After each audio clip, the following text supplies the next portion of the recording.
Welcome, folks. This is the End Evil podcast. Evil is the destruction of freedom. That quote comes from a book by Jeremy Locke, The End of All Evil. I got some copies right here. So contact me to get your copy. If you go to endevil.life, there's on the side of every episode, there's links.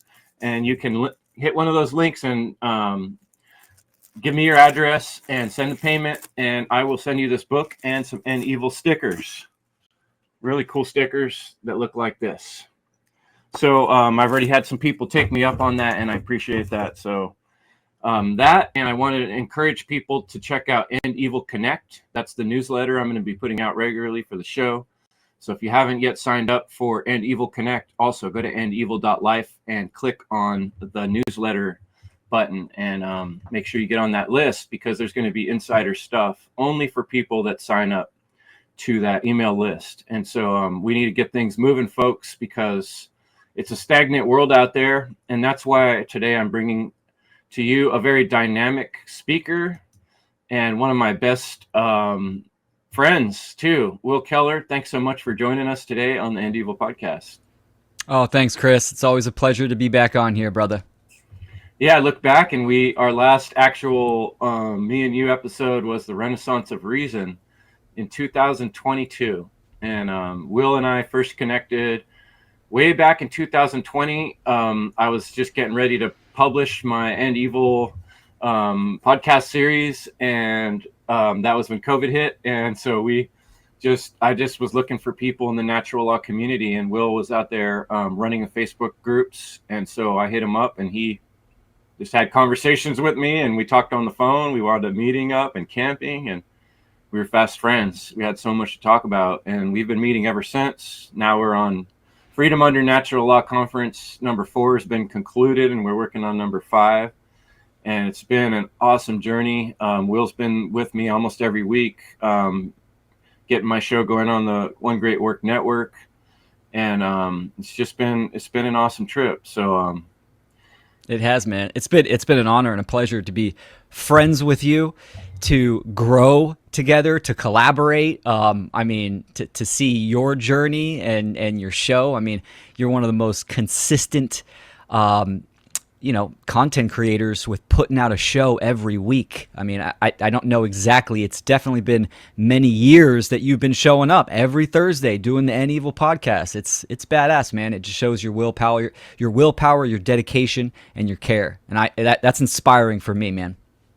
Thanks, Will. And folks, if you're out there, I could really use some help on the donate too. Go to endevil.life and hit the donate page. There's a couple people that give me $1 every month, and if a lot more people did that, it would make my life so much easier. I still have to work, to do everything I do here, and it's all out of my own pocket and my own time, other than the couple people that have really been awesome, that have been donating a little bit. So either donate or get the book, The End of All Evil. That also makes a small donation to the podcast and keeps things going. But otherwise, share the show, subscribe. And I also want to recommend people check out Will's work. You got willkeller.com now? That's right. Yep, willkeller.com, and that's just my central hub. You can get to all my other platforms from there. Awesome. Yeah, but I wanted to get back into the topic of Renaissance, because we've had some very synchronous events recently. I got inspired to really kick my own butt and get my book written, thanks to Sarah Cross, who's we just did an interview together, Sarah Cross and I, and I'm gonna have that on an upcoming show. She's an amazing individual, and she inspired me to get going on my book after Funnel 4 conference, and that's what I've been doing ever since the conference. And I asked Will to write a foreword, and I just gave him open rein. I gave him the copy of the book I had at the time, and he read it, and he wrote The Renaissance Man. Forward called The Renaissance Man. So I'd like to hear a little bit about your inspiration for that forward you wrote, Will. I really like it. I'm looking forward to sharing this book. Yeah, actually, your book is fantastic. I'm really excited for that to kind of go public and get into the minds and hearts of individuals. So I'm excited for that next venture, and obviously an honor to contribute to that project with the forward.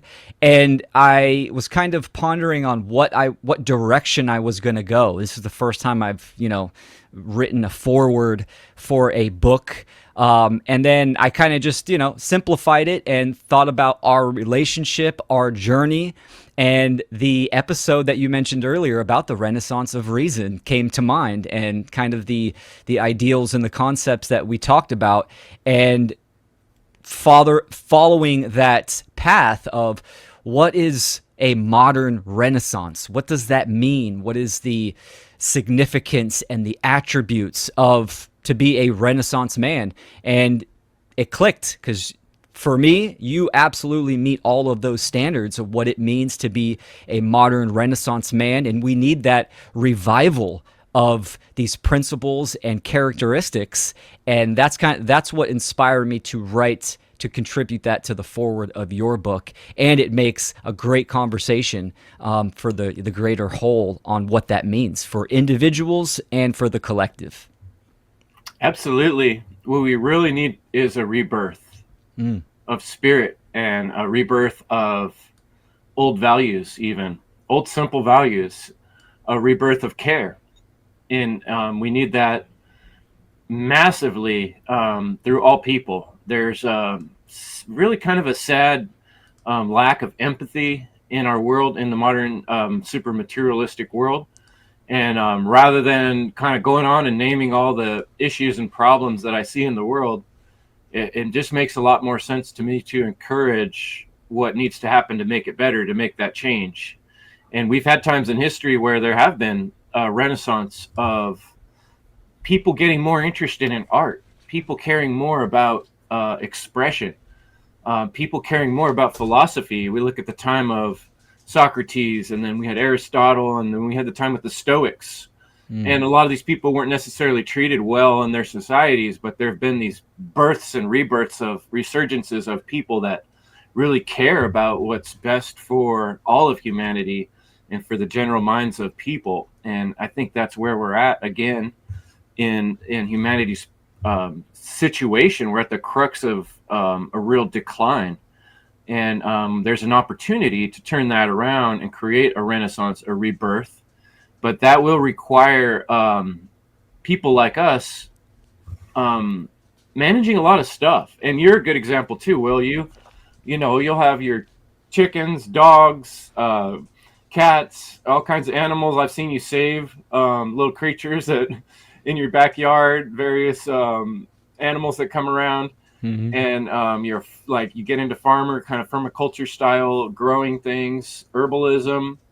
And then you're like really technical, your skills on the computer and online and promoting stuff. And then you also like know how to put in blinds like no one's business. And I'm sure that also being a handy guy with tools, that reverberates into everything you do in terms of having that mind for fixing things and manipulating things and making them fit and getting a screw to go in a hole upside down when you're on a ladder.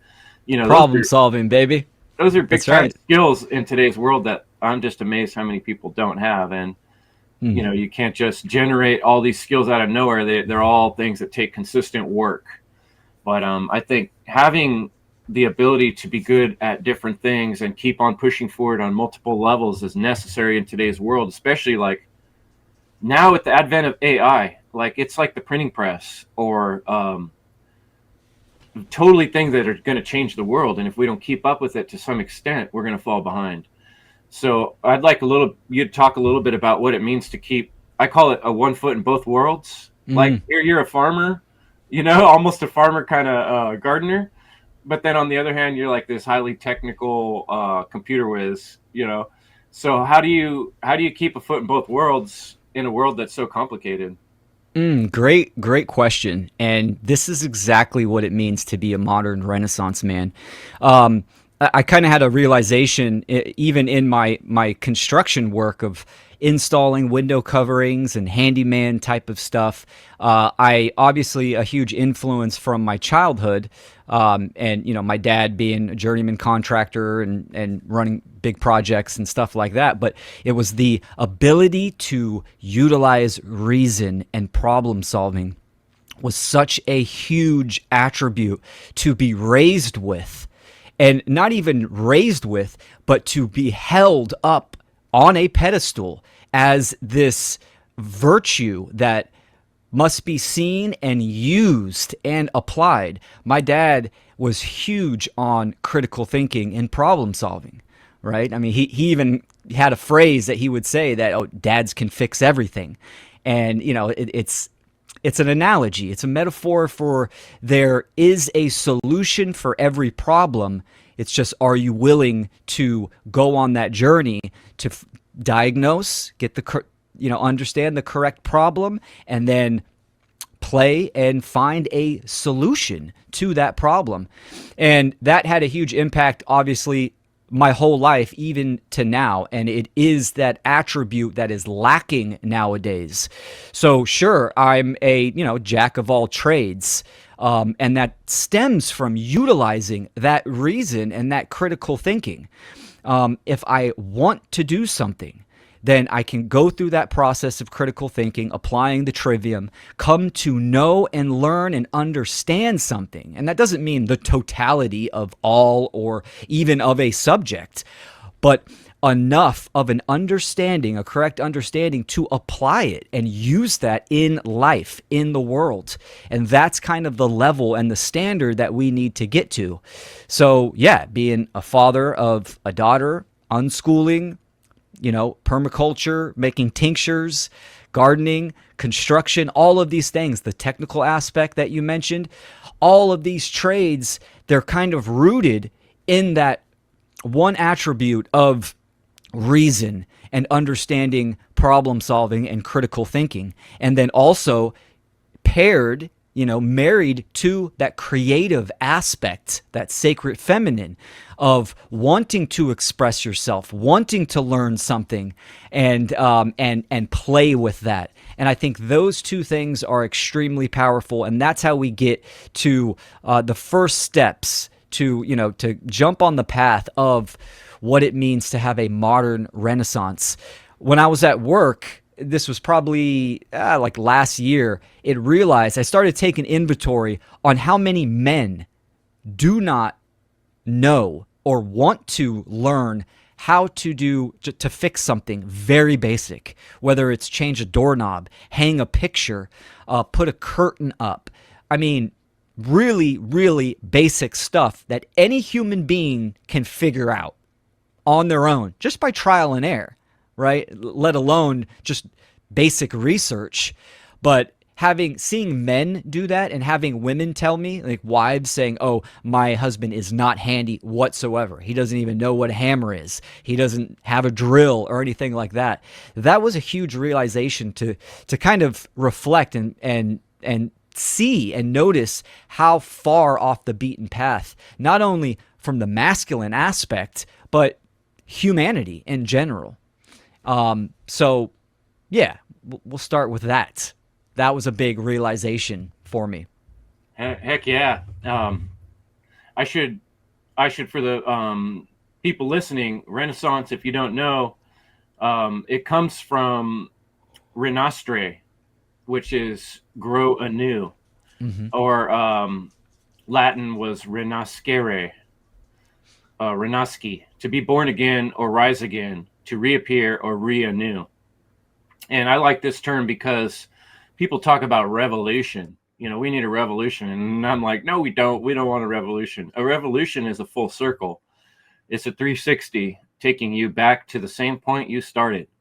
And that's exactly where we're going to get with statist style application of thinking that's how we're going to change things in the world by, voting in another ruler, by voting in more rules at all that are man-made rules, are going to take us back to where we started, and in a lot of ways further down the hill, because a revolution, when you're already going downhill, it picks up momentum in a negative way, and it takes you into a hole, and we're digging a hole for ourselves by trying to apply more stealing and more robbery to solve problems. So what would it take to change things is my question, in the positive direction.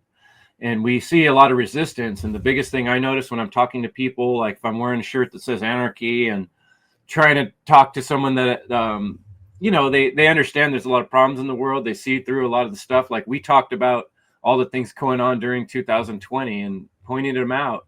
And a lot of people I've discussed with have really starting to see that over the years since. They're like, yeah, that was a big mess. That was a scam. But do you see the inherent deeper issue that authoritarianism and statism is putting people in the state of slavery? And that's where they get frustrated. And it's not that they don't agree with the concept completely. They just don't see how do we get from here to there. They're like, so many crazy bad people out there. If we just all of a sudden stopped having government, they're all going to just come take our stuff. That's like the fear out there. And so I feel like an important job of ours, being these content creators and speakers about change, is how does change happen? How does change actually happen in the world? So I thought maybe we could discuss change a little bit and how it happens in the world. That's an important chapter in my book. Change and death are two things that are constant in this reality that we can count on. So I'd like to hear your thoughts on how does change happen, Will?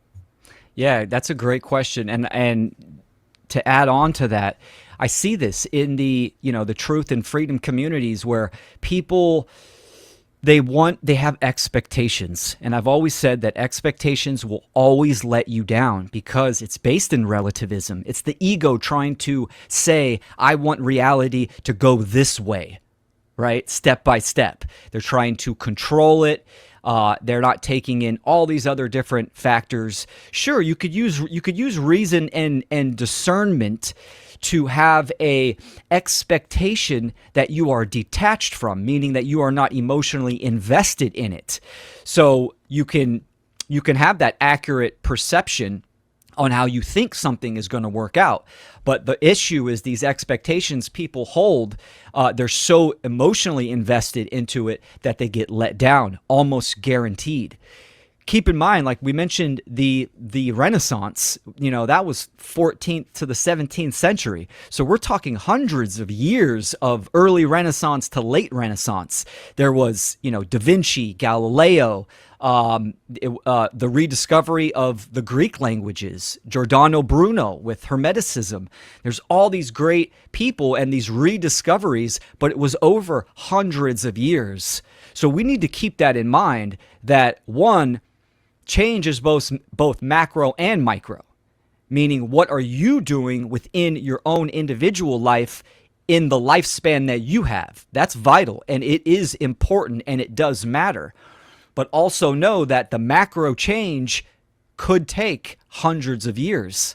The slavery of humanity has been going on for thousands of years. It might take, maybe, just as long to crawl back out. That all depends on individual willpower and the people that activate within their own individual lifespans. So we see this this principle of correspondence, right?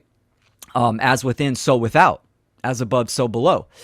So change is immutable. It is guaranteed. It's all about the steps that you are going to take and coming to know that and know your own attributes and your own characteristics.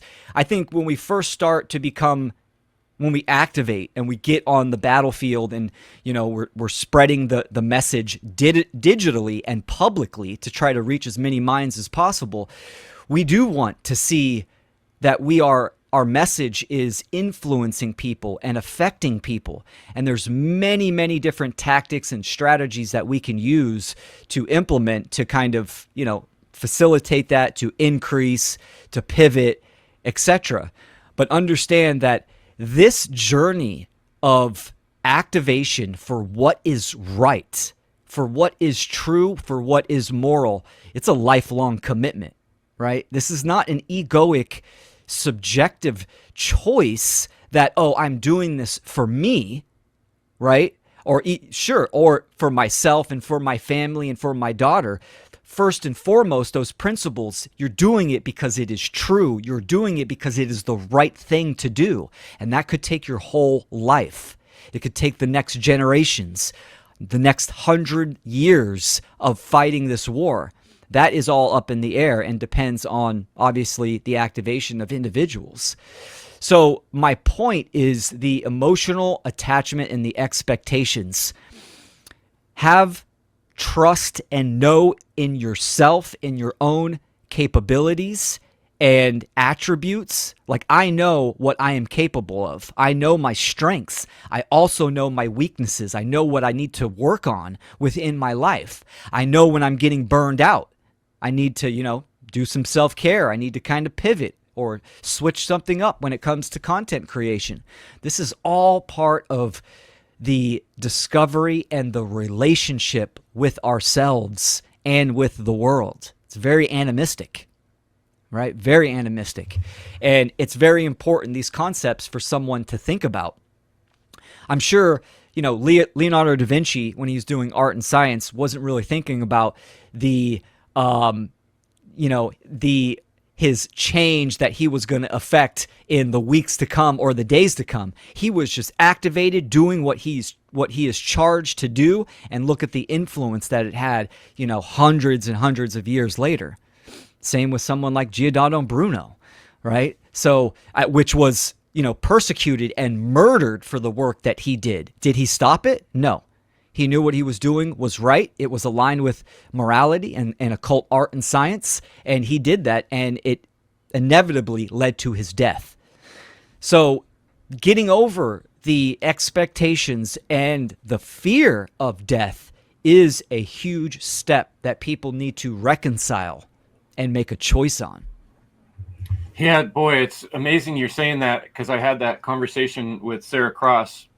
And I think maybe what I'll do is I'll play that interview the week before I play this one with you, because she really, then people can look back at that. She really has had to look death in the face, and kind of like, because of the things she's gone through, and like really pushed through that fear. And there's been different times in my life that have pushed me to varying lengths to have to make sort of like a big choice like that. Like, well, there is some sacrifice in choosing to go forward and do this, what I'm going to do. It's going to cost me a lot of time and energy and money that I don't have, but it's way more important than the alternative.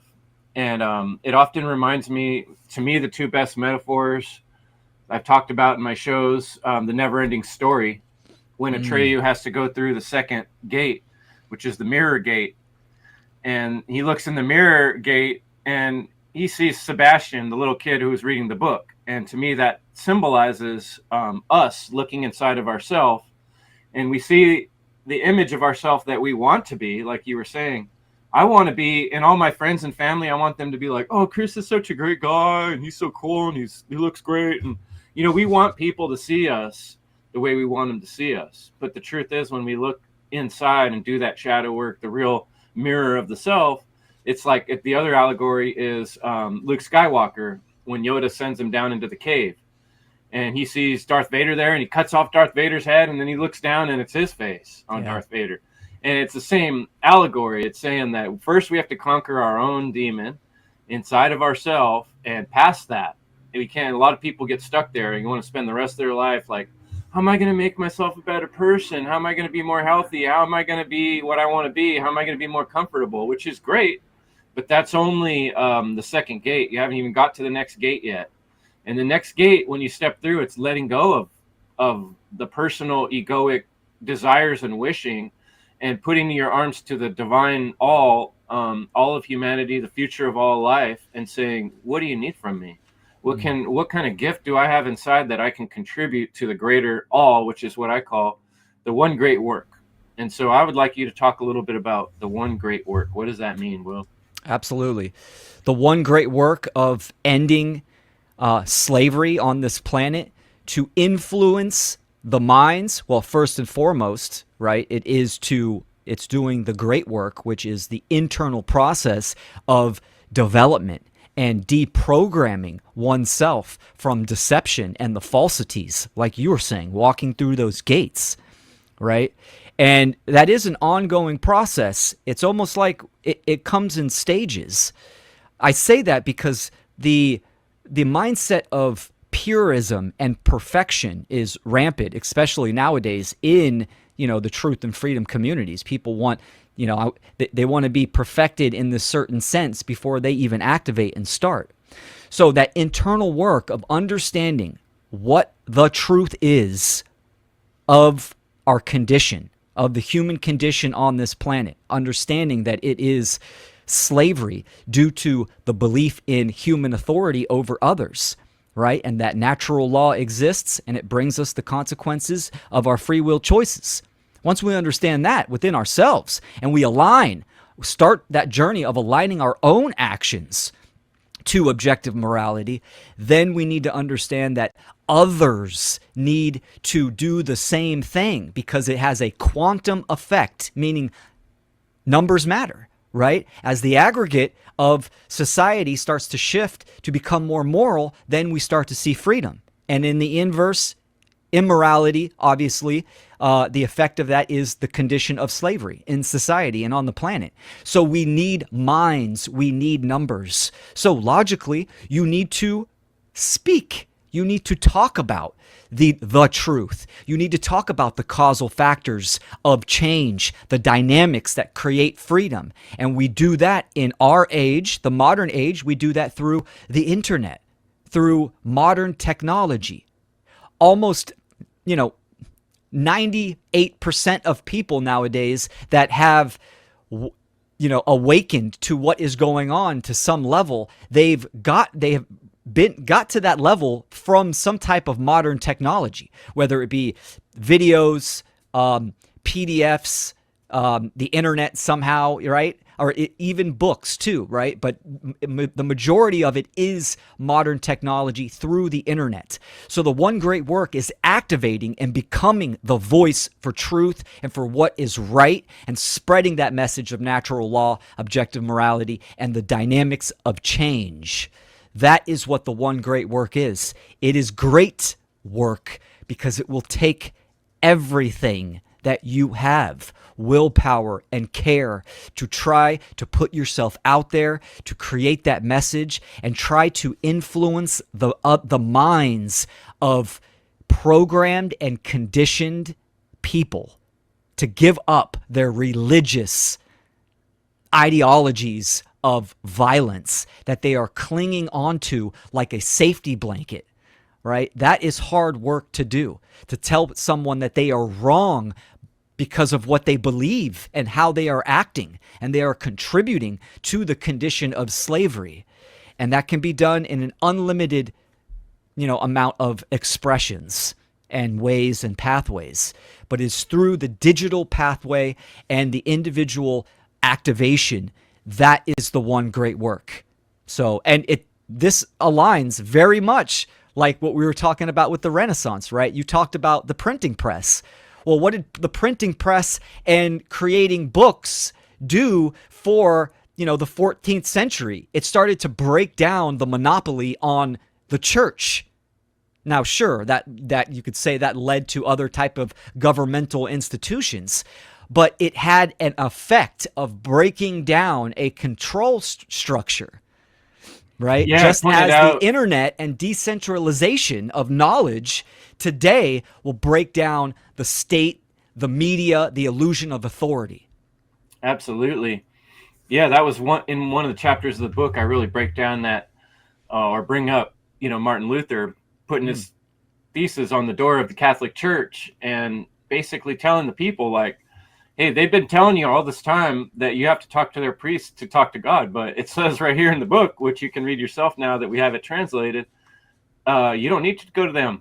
That you can speak directly to God. And, I think a lot of people must have known that deep down all along. But hearing him say that, it galvanized and changed the masses of people to really recognize that that is the case. And to me, these people we're talking about are a really good example. And when we're talking about change starts very small. And in our minds, when we think about change, we're like, oh, how could we possibly go from here to there? But like, think about the smallest things: opening a door, opening a window. When you first start opening it, it's only a crack. All these people in history we talk about, the movements, the changes, it started out with one or two people, often just one person who wrote some things down and started saying them loudly, emphatically. And then another person or two gathered around that person, be like, he's right. Listen to this guy, listen to this gal. Mm-hmm. And that's how change happens. It doesn't happen where like a billion people all at once just go, you know what? We all just realized something. How did they realize something? Because someone was talking about it, because the door got cracked open, because the window got cracked open. And I mean, recently we were watching on Netflix, Leslie and I, this thing called The Last Czars. And it's about this Russian Czar named Nicholas. And he was like one of the last ones. And this is at the time of Rasputin. And he's an interesting character where this Rasputin guy was like a sexual pervert, basically. Real kind of an asshole character. And he kind of slimed his way into the very top, working for the Tsar, because he was the only one that could heal the Tsar's son, who was hemophiliac. And he created this relationship. And so during this time, the Tsar just made all kinds of terrible choices. He was involved in this huge losing war, costing thousands of lives, thousands of Russian lives, because of his poor choices, one after the other. The public completely lost their any faith or pride they once had in their government, and their system was gone. It was shot. People were in a straight up revolution all over the place. And when you hear these stories and read about it, there were still situations where there was people whose jobs was to hold the guns and to be the guards, but it was their family out on the street that were hungry and out of food, and due to all the stupid things. And they were starting to be like, you know what? I don't think I want to be on this side of the line anymore. I'm going to turn around and go join the crowd, because there's more of them than there are of us now. But you can imagine, as this fomented, it went on for a long time, and it took a lot of abuse, thousands and thousands of people dying and going hungry and starving, getting killed for nothing, before people finally got to that point where they were pissed off, frustrated, at the end of their wits to revolt. And it's like, there was Lenin, these different leaders that popped up that people wound up following, that led them in terrible directions. But that was because they didn't have their own internal drive, and they didn't have they weren't aligned on the real true principles. I'm sure there were probably a few, but not enough. It wasn't advertised loudly enough. Not enough people grabbed a hold of that. And the same with the French Revolution. The same guys that started it were cutting each other's heads off, and they all got their heads chopped off before the end. Even a lot of their whole movement was started by Thomas Paine, who, when he came over and talked to them in person, they put him in jail and they were going to cut his head off. So how do we start making change, but staying with the cornerstone of purity of principle? That's where it gets tricky. So I was curious if you had any thoughts on that. How do we do it right this time?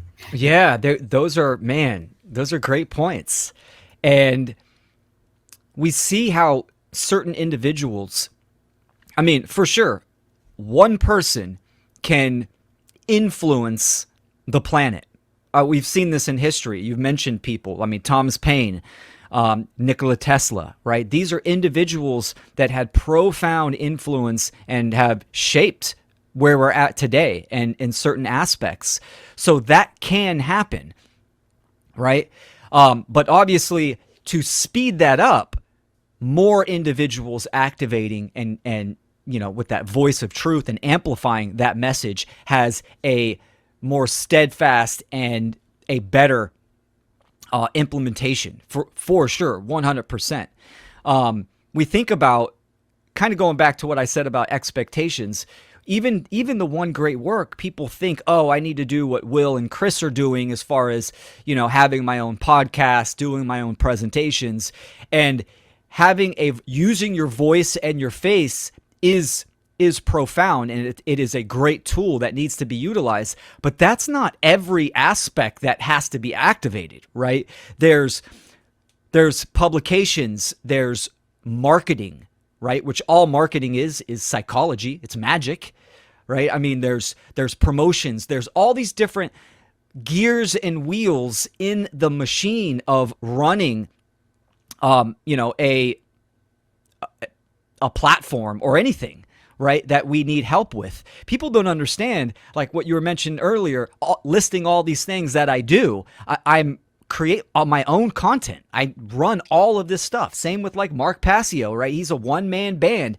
He has, helpers that come in that help him with certain things, but it's not like InfoWars where you have Alex Jones and then he's got a team of 30 people that are helping InfoWars, propagate. We don't have that. We could and we should have that. And again, that stems back to individuals activating, making that choice, like you said, with the window. It starts with a thought. You have that thought first, and then you slowly take the action to crack the window before you fully, open the whole thing to let the breeze in. So it's about making that choice and getting involved and activating and understanding, figuring out where you want to contribute, but follow through on that, right? So there's all these different aspects. So people having these expectations of, I have to be this big figurehead, or, I have to be on camera. That might not be your path right now or ever, but still you might be really good with writing letters or newsletters, or you might be very tech savvy, or better yet, you understand code and you can generate some type of program or software that can make it more, versatile for us to put out the message of truth and freedom, because the software and the applications nowadays are complete shit and garbage. Those are the tools by which we use on the digital battlefield. If those are broken or restrained or constricted in some form or fashion, that's like being on the battlefield without, your pick and shovel or your gun. It's broken, right? So these are all aspects that people need to consider that they can get involved in and contribute. Again, it starts from that choice of saying, yes, I want to get involved, and then taking the step onto the path. And that is hard for a lot of people, and that's where that internal work comes into. But the little things are the big things. And, when I think back to before I started podcasting, podcasts did change my life. And like you were saying, technical aspects, like I started listening to all kinds of podcasts. I was working for the Superior Court at the time, so I had a government job, and I'm listening to Mark Passio in my ear, and I'm listening to Dan Carlin tell stories about hardcore history. I'm listening to anything I can get my hands on. Freeman Fly was a big one back then, and I contributed money to his podcast. I had a membership. Dan Carlin, I bought 50 or 100 episodes because I appreciated what he brought to me. I'm still wearing these shirts of Passio's that I must have bought 10, 20 shirts back then, because I wasn't doing a podcast yet. And I knew I needed to contribute to the people that were doing the work. And yet, like here I am. In fact, even my service, antidote.life, it goes through Nathan Frazier's business, Blast Pod, that he started way back then when he was doing Living Free FM podcast. And all these years I've supported him because he creates a website server where I can run my podcast through. And so in all this time, I have right now 98,300 downloads. So 98,000, almost 100,000 people have downloaded episodes from the End Evil podcast. I want it to keep happening. Are you going to spend 5 minutes and do some exercise every morning? Because really, that's what it takes to change, is something very small. That's the way I did these things. I started setting aside an hour every week to work on my podcast, 2 hours a week, 3 hours. That's all it takes to get going. And then you keep with it and you keep doing it. And then, in the same way with exercise, there's all the most positive changes I made in my life were incremental, just starting to do a little bit each day. The One Great Work Warriors, we meet once a week for 1 hour, an hour and a half. And we create an episode every week. So you don't have to be the one on the camera, but we all need help. We all need people, Jerry from the One Great Work Warriors, for like a solid year now, he's done all my uploads for free. I kicked him down a little bit of money when I could, but not much. He's been uploading every single episode on 4, 5, 6 different channels. because he wants to be part of the one great work, because he wants to do what's right, because he cares about this stuff with his heart. And so, my heart goes out to Jerry. He's like, I mean, I get the shivers just thinking about it. And Will, how much time you've spent, being in there in the background, making sure that connection happens to the one great network, or just always being there. If I'm doing a roundtable, like being willing to jump in and talk at the last moment, even on your way home from work or whatever. It's always, you make it a priority. And so, I mean, people really got to put your heart a little more into this game. Otherwise, you're going to get at the end of your life and be like, what the fuck did I do with my time in my life? Was it just selfish and comfort based? Or did I actually do some things that make me feel good about myself? And at the heart of it, that's my message, is to motivate and inspire you to feel good about who you are, to feel like you see yourself as a hero. And so I know you've had a struggle in your life, Will, like going from earlier parts in your life when you were kind of more caught up in your own ego and the play of the public, and you transitioned into this more heart-based, empathetic person. I'm curious what you could say about finding how to see with your heart and finding your way towards that empathy and care. Yeah, dude. I mean, you nailed some really good points that people really need to consider. Because that lack of care and value within the truth and freedom community speaks volumes. When people don't, and forget about attaching a number to it, right? A dollar is showing something, is showing that you care. I've contributed, I've donated, I've bought shirts. This is Sean McCann's. I have N Evil shirts. I buy books from anyone that comes out there. It's not about the material aspect of it. It's the energetic aspect of it, right? It's about becoming a good person and someone that cares about the achieving freedom in the world, right? And activating and contributing. All we have to do is look and see the content creators that are actually talking about natural law and true freedom and the dynamics of change. How much help and support do they get? How many shares, just sharing a video or a presentation, do they get? It's piss poor. And that speaks volumes that the majority of people within these communities don't give a fuck. And that breaks my heart. Right? But it also shows that where they're at and what they care about.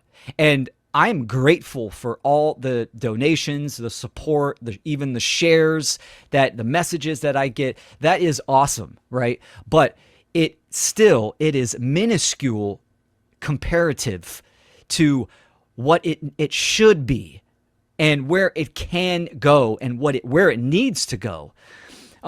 So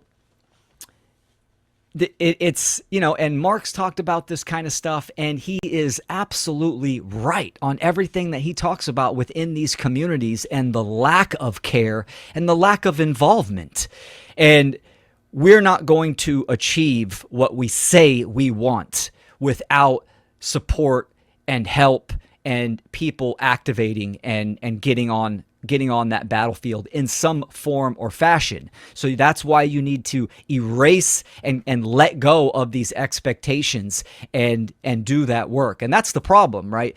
For most people, this type of content and information is intellectual masturbation. Right? The conspiracy theories of the ego wanting to be in the know. Oh, I know the next new thing, or I know more than these people. That's something that's feeding the ego, right? But do you know why we are in this situation? Do you know the solutions to get out of that, to eradicate that problem, to solve that problem? That's what it means to be a Renaissance man. Right? Using reason to rebirth from slavery to stepping on the path of true freedom for all. That is what we need. We're trying to spark the revival of a Renaissance, and it starts in that mentation, 100%. Yeah, and it's a constant, like you said, birth and rebirth. I don't know how many times I've sat here and, like I said, like I was just doing, I get a little bit of emotion sometimes. Like I look at how many people have checked out the show. I look at how many times I've done this work and how little I've gotten back from people in terms of interaction or help. But then I look at the people that have helped and have given back, and that's just like, it makes my heart so proud, because those people are really standout, amazing people.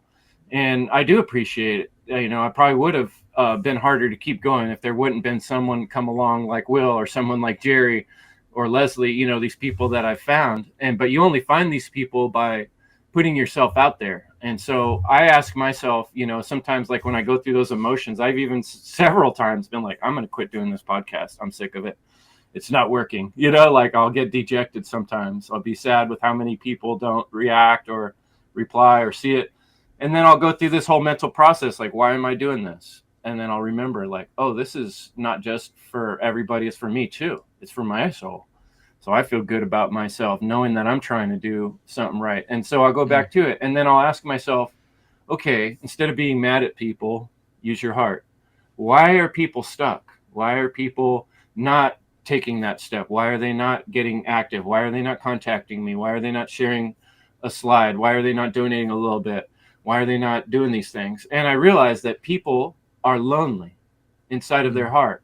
They're afraid. And they don't see the path from A to B. They're unsure, right?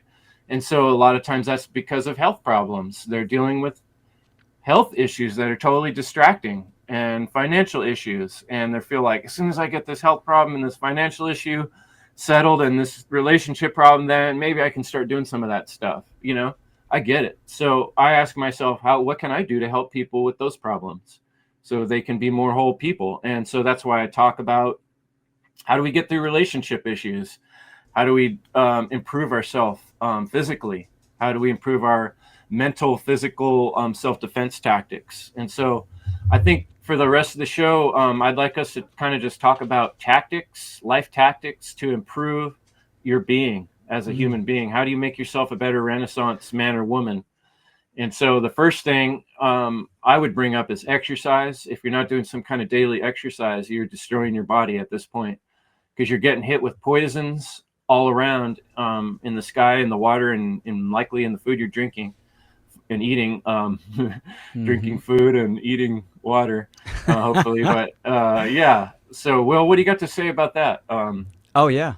Oh, absolutely, man. When you understand, when someone understands the war that we are in, right? That even people's expectations of what war is, they think it's, something from the historical past, right? But no, we're in this new technological warfare where it is being directed at all angles, thought, emotion, the physicality, where your physiology is being attacked on a daily basis, whether that be through, dirty electricity, EMFs, radiation, the microplastics, the endocrine disruptors, the pharmaceuticals in the water. It's on every level. And sure, that could be a black pill for someone. And you know what? It needs to be at first. People need to understand the dark aspects of society. Now, don't get stuck there. Don't crawl into a hole. You need to ask yourself, just like a Renaissance man would, okay, if that's the problem, what's the solution? And it's certain aspects that you were talking about. Obviously, the internal dialogue with yourself for the thoughts, emotional balancing and stabilization techniques. And there's a bunch out there. Exercise, focus on the elements of breath, water, earth, exercise, right? The sustenance that you take in. All of these things need to really be pondered and applied with introspection. And even the fiat currency, that medium that we are using in this current age of money, that representation of your energy, what are you using that towards, right? Are you buying shitty food, right? Are you buying your Starbucks every day when you could do something different? Do you not have filtration on your shower head? Like we can run down these endless aspects, but these are things that the individual need to think about and need to act on. And it's really important. So it's almost twofold, right? The one great work, yes, it is expressing and promoting a message publicly, but there's also the physicality of keeping our own individual bodies in alignment and safe and healthy, right, at all times. Because if the receiver, the body, the vessel is broken or damaged or not working at optimal capacity, you think your message is going to be clear? You think you're going to have any kind of moral clarity as well? They go hand in hand. So it is very important to understand that dance of being healthy, that it is all on all planes, thoughts, emotion, and the physicality. So these are aspects that people really need to consider and act upon 100%. I think of it like a boat sometimes. I remember having kind of like one flash of realization years ago. I did go on a cruise, and I was thinking about how a boat is a perfect metaphor for that, because like if your body, if your physical body and even your mental stability are off course, or there's a hole, like a hole in your boat, you know, the water's coming in, you're not really going to be able to float very far until you deal with that hole in your boat.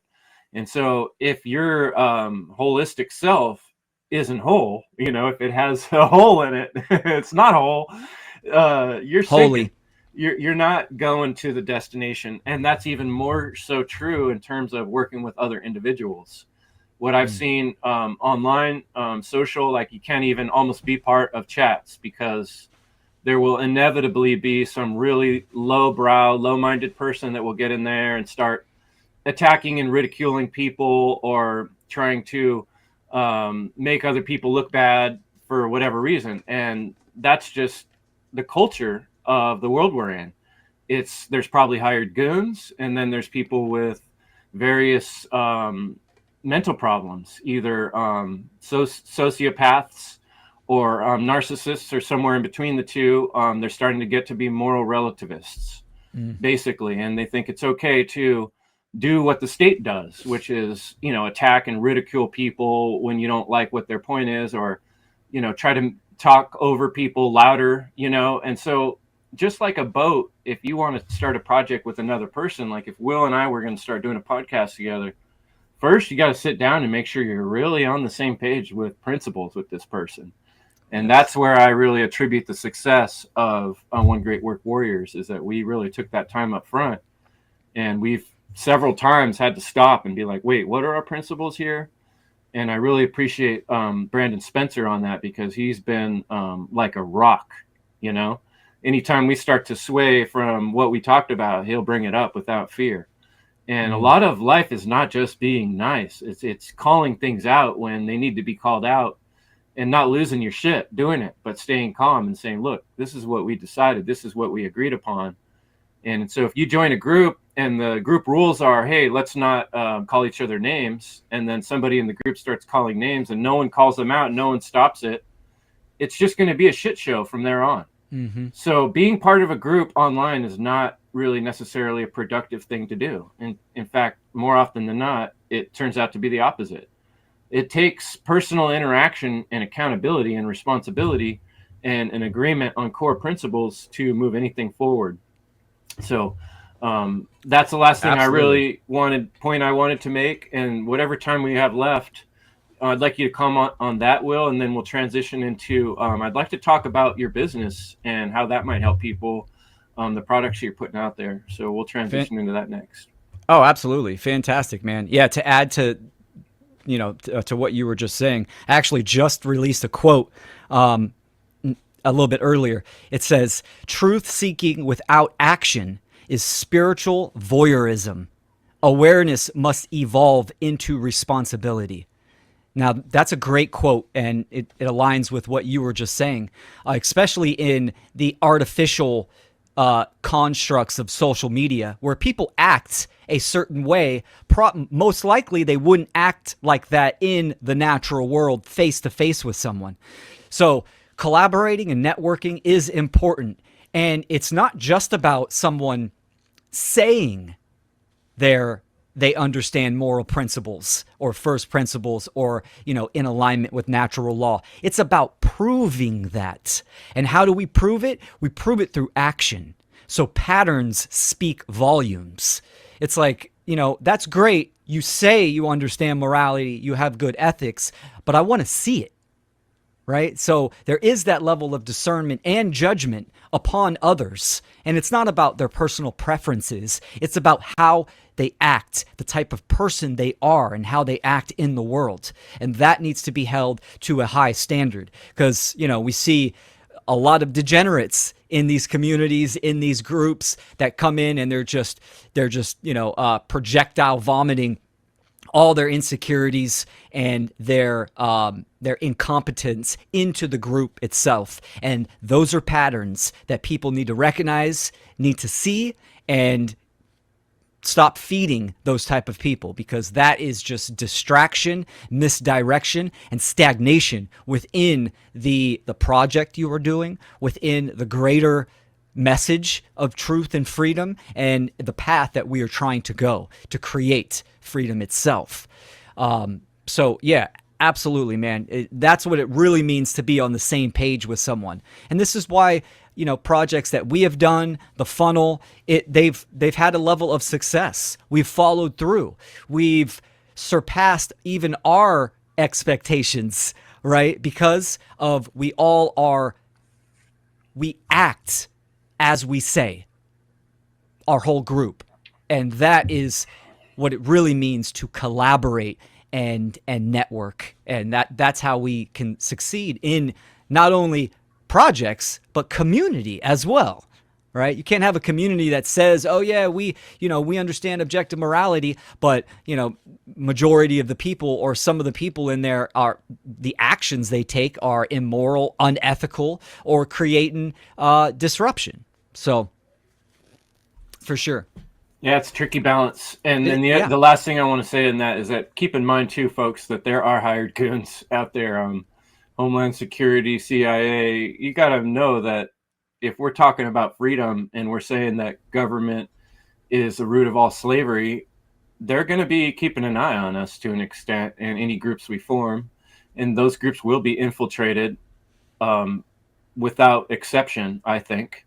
And you should expect that there will be people posing as people that are actually agents in freedom type groups. Why would they not do that? They've done that all through history and they're good at it. And there's even been famous authors and actors that are on the payroll that we probably don't even know about, as well as the ones we have known about from 40 or 50 years ago. Some of that stuff's out there now. So you look back and you see like this kind of stuff's been going on a long time.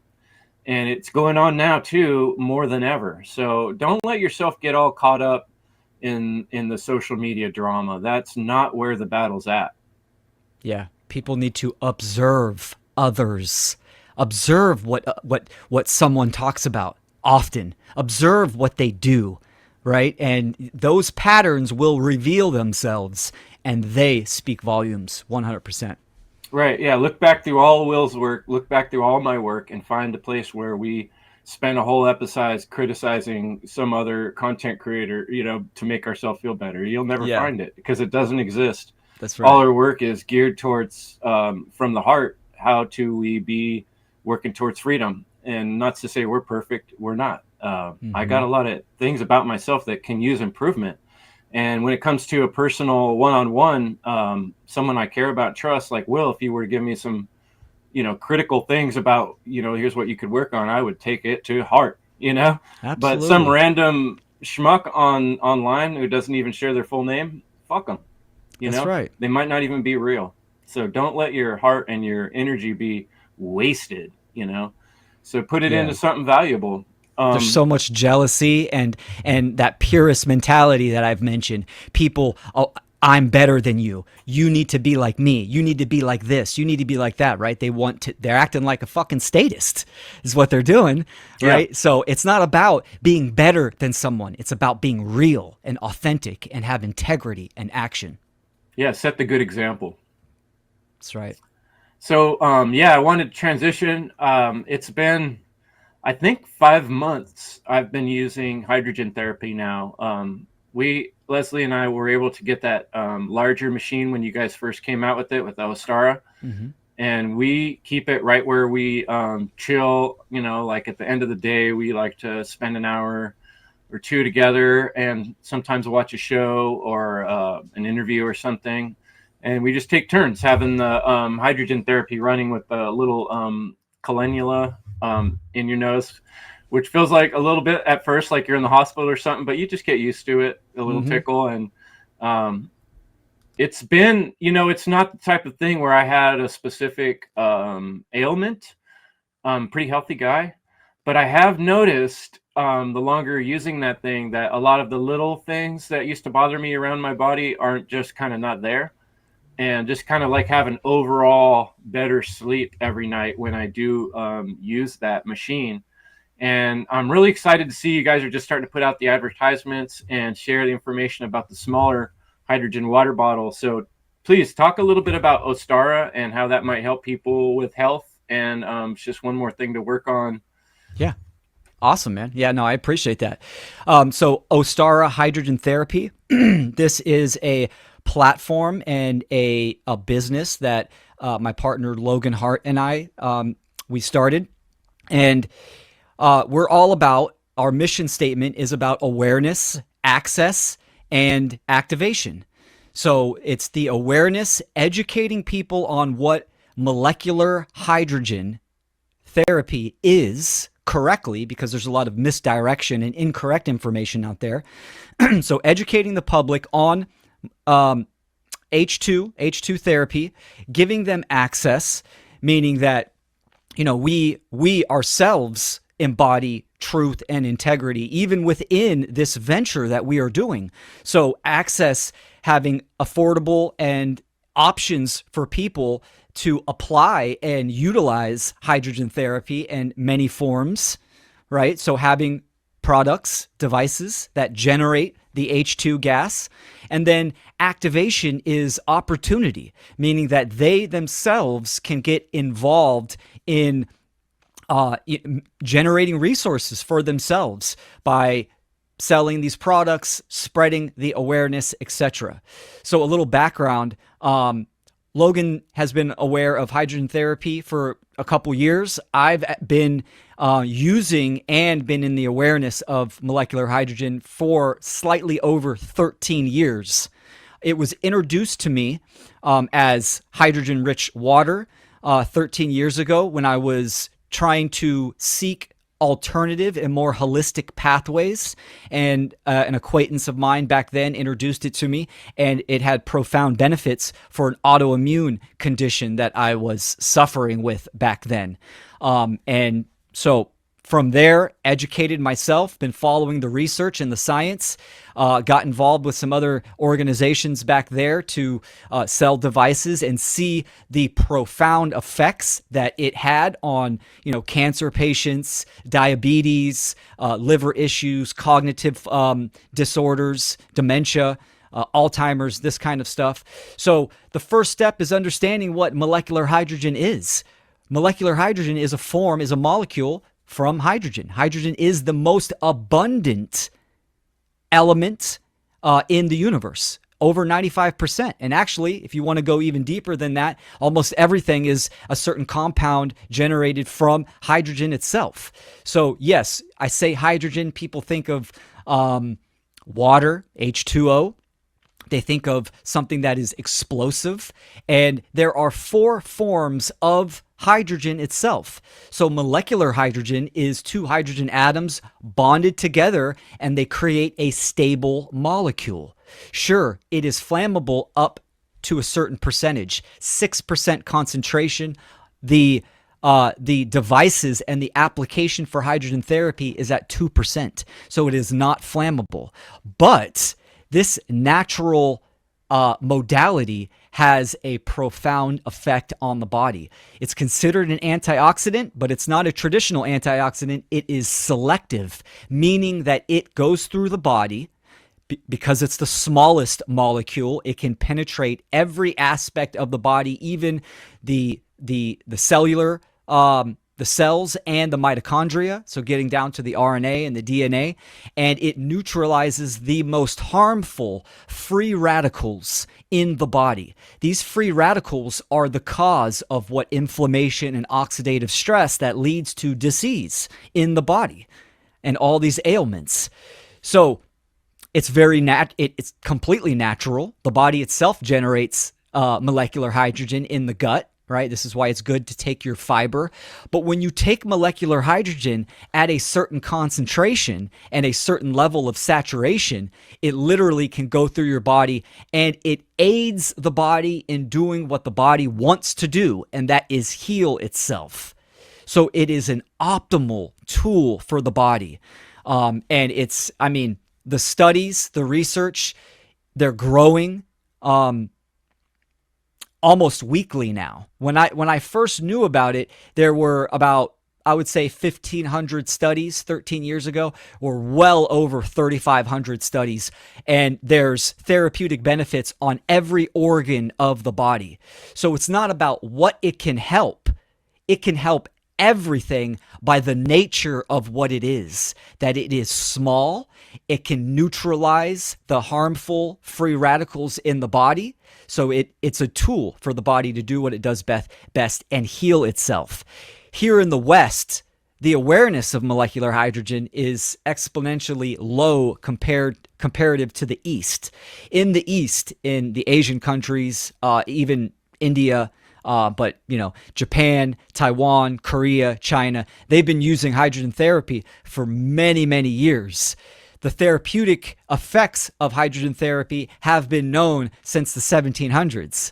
The breakthrough studies and the scientific discoveries have been happening primarily in the early 1900s, where, even hyperbaric chambers use molecular hydrogen to combat the bends with deep sea divers. So it's a profound natural therapeutic aspect, and our primary goal is to give that opportunity for people to get safe, efficient devices for people to use, right, to get that therapy. And something about O-Star hydrogen therapy is that we have multiple levels. We have something like an entry level, which would be a water bottle. And sure, these are extremely trendy right now. You can see it is generating molecular hydrogen gas in there.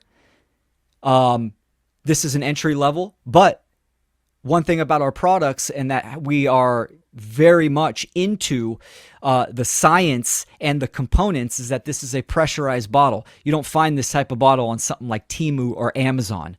So we are very picky, and it took us over a year to dial in even the manufacturers and the components and the devices that we were comfortable and know produce a certain level of H2. So I know that was a big long-winded rant, but it's important for people to understand what we are talking about. Molecular hydrogen is not alkaline water. It is not Kangen water. It is not structured water. It is not charged water. It's none of those things. It is simply molecular hydrogen gas that you can breathe through inhalation, like a device that Chris has. Chris actually has the flagship, which makes both. It makes water and inhalation gas. So you can breathe it, you can dissolve it into water, and you can bathe in it, or spray it on your skin to take it topically. So those are the modalities. So that's what we're talking about. We're talking about the most abundant element in the universe, hydrogen. Is that also? I heard for years people talking about Brown's gas. Is that the same as so this machine does? Yes and no. Brown's gas, that term is a branding term. What Brown's gas is, it's oxyhydrogen. So it is the mixture of H2 gas and O2 and oxygen. Okay. Our machines do that as well, because we are using an advanced form of electrolysis. It's called proton exchange membrane. It has multiple chambers, and it uses the median of like distilled water to separate and generate breaks down the components of water of hydrogen and oxygen, and it separates those into its chambers. So something like our inhalation devices, you can actually direct those chambers to breathe them both at the same time. So you can do pure oxygen if you want, you could do pure hydrogen, or you can mix them into oxyhydrogen, right? And that is what some people call Brown's gas. So that's Cool. something to add clarity when they say, oh, is it Brown's gas? It's oxyhydrogen. Brown's gas and these other things like Kangen water, these are marketing terms that a certain manufacturer or product have used. Awesome. Okay, Yeah. so we're that helps because I'd heard that term too, and I wanted to make sure people knew.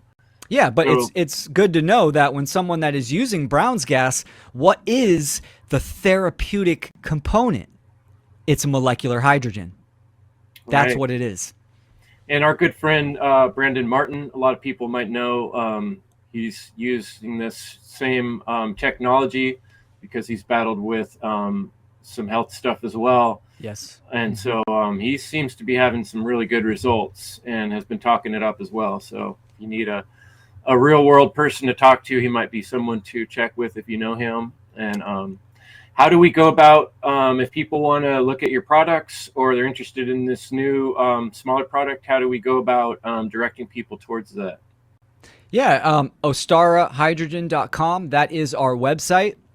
And again, the principles of our mission statement, awareness. Logan and I have created a podcast called Healing with Hydrogen. You can get there from that website. Highly recommend people work your way through those. It's 10 episodes. We've taken high-level scientific stuff and we've simplified it, right? So to spread the awareness of correct knowledge. There's so many people that, talk about this certain category and they don't know what they're talking about, even on general chemistry. It's like you got to know those basics. You got to understand that truth. And so they can go there and they can get educated. And then, of course, we have multiple levels of products, something like a water bottle, which does produce a high level of therapeutic dose of molecular hydrogen at a lower cost. And then again, if you're someone that has a pre-existing condition, a serious ailment, or you're just, a health buff and you want the top of the line tool, you can go something with like an inhalation device, which we have two options.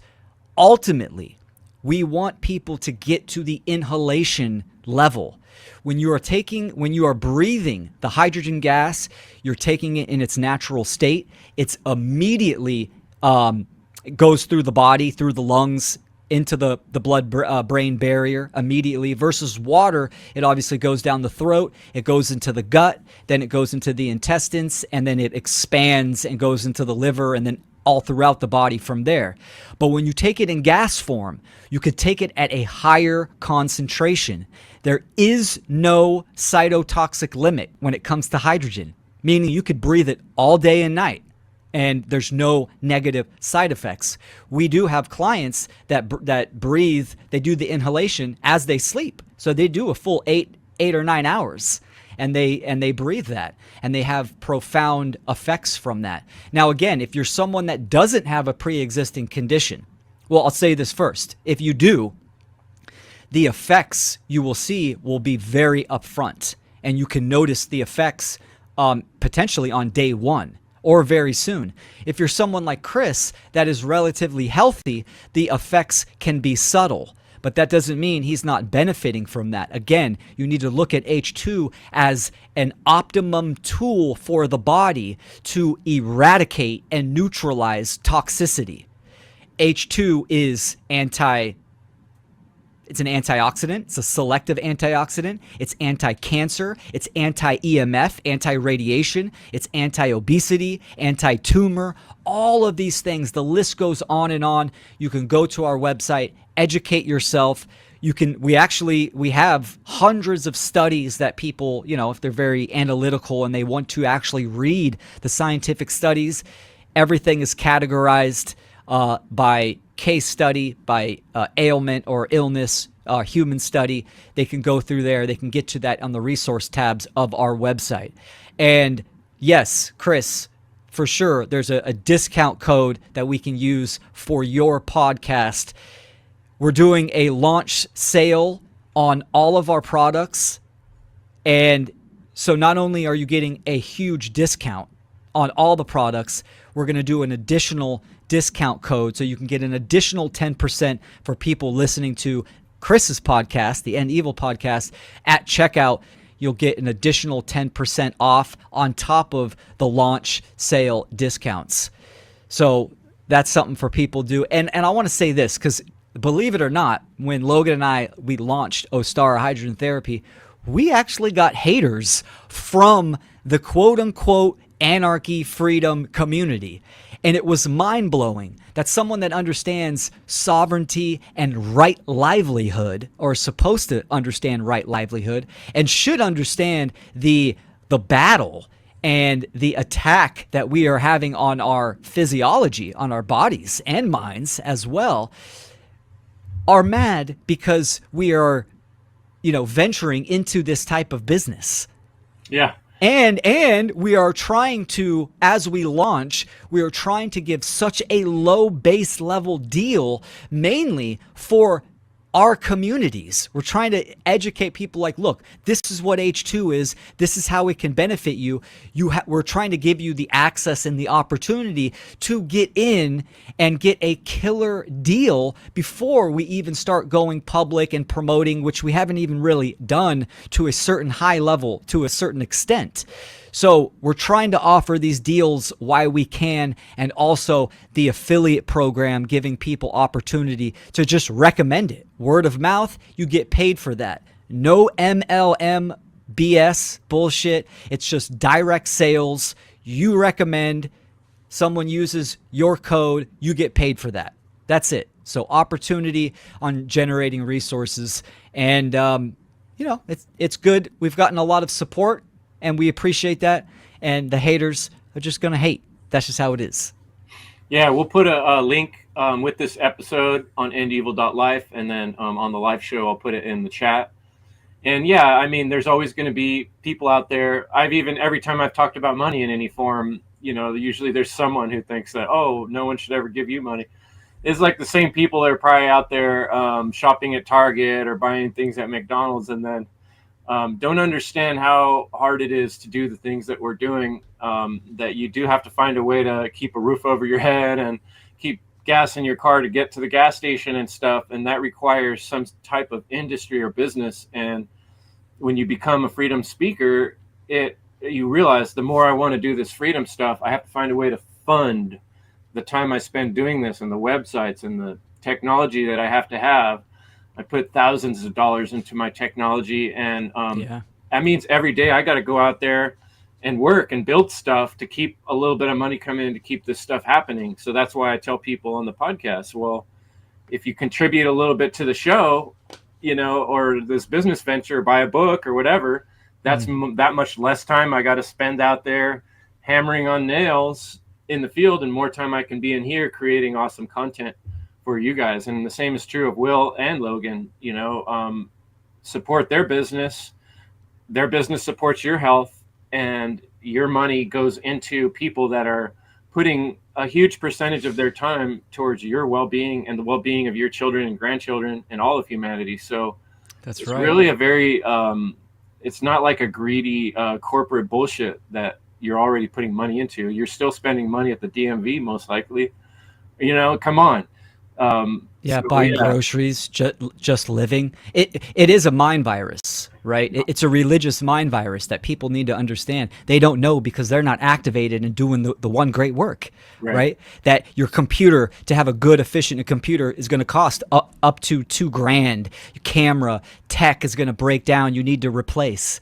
So as the fantastic work that you have done, Chris, thus far, absolutely, if you could do that full time, right? If you had more time and the resources, Man, I'd be to, creating animations and oh, movies and all kinds of stuff, but it I would just double can't. the output. Same with me as well. I Mhm. want to do the one great work to the highest level as possible, and time is a currency, right, that we have. We need these resources. So if I can give someone a health tool to increase their vitality and their health, to fight against, to have defense against the attacks that we are going on, and do the one great work, those go hand in hand, like we talked about in this episode, right? They Mhm. go hand in hand, the physiology Mutually of health beneficial. and the message. Shit, look at nature, symbiotic relationships, like That's instead right. of one species preying on the other, we're creating a symbiotic. And a lot of other podcasters and truth speakers I've seen out there, especially in the health field, have done that same thing. They open a store, they sell products that they've researched themselves to their customers, and that helps run their show so they can keep putting out the information. So it's a very reciprocal kind of you help me, I help you kind of thing. And then we don't have to put our money into Walmart and Target. We buy stuff from people like Will and Chris. So I encourage other people to, do what you can on your own entrepreneurial journey too, but it's definitely not easy. And it's a Yeah. hard journey, and one that has really, I've been beating my head against the wall for a few years now, trying to figure out how to free up a little bit more time to do more of the things I love, and caring about the future of humanity and this renaissance that needs to really get kicked into gear. So I hope you That's folks right. are inspired and motivated. Those are the two main words I use to drive this podcast is inspiration and motivation. And I hope that comes across. And I really appreciate your help with that, Will. And I hope people check out ostara.com and check out your work too. Thanks, Chris. Yeah, appreciate it. Yeah, people can go to ostarahydrogen.com, and the people that have supported us and are already seeing benefits, which has been, I mean, fantastic. Logan and I are both extremely grateful. And yeah, this is part of the renaissance, right? The creating the agora and that mindset of voluntary exchange and supporting our communities, people that understand rights and freedom. So, again, I always encourage people, go support Chris as well. Thanks, Will. And much love, folks, for checking us out tonight. Been a great show, and we'll see you next week. Thursdays, 6 p.m. Pacific, 9 p.m. Eastern. Evil is the destruction.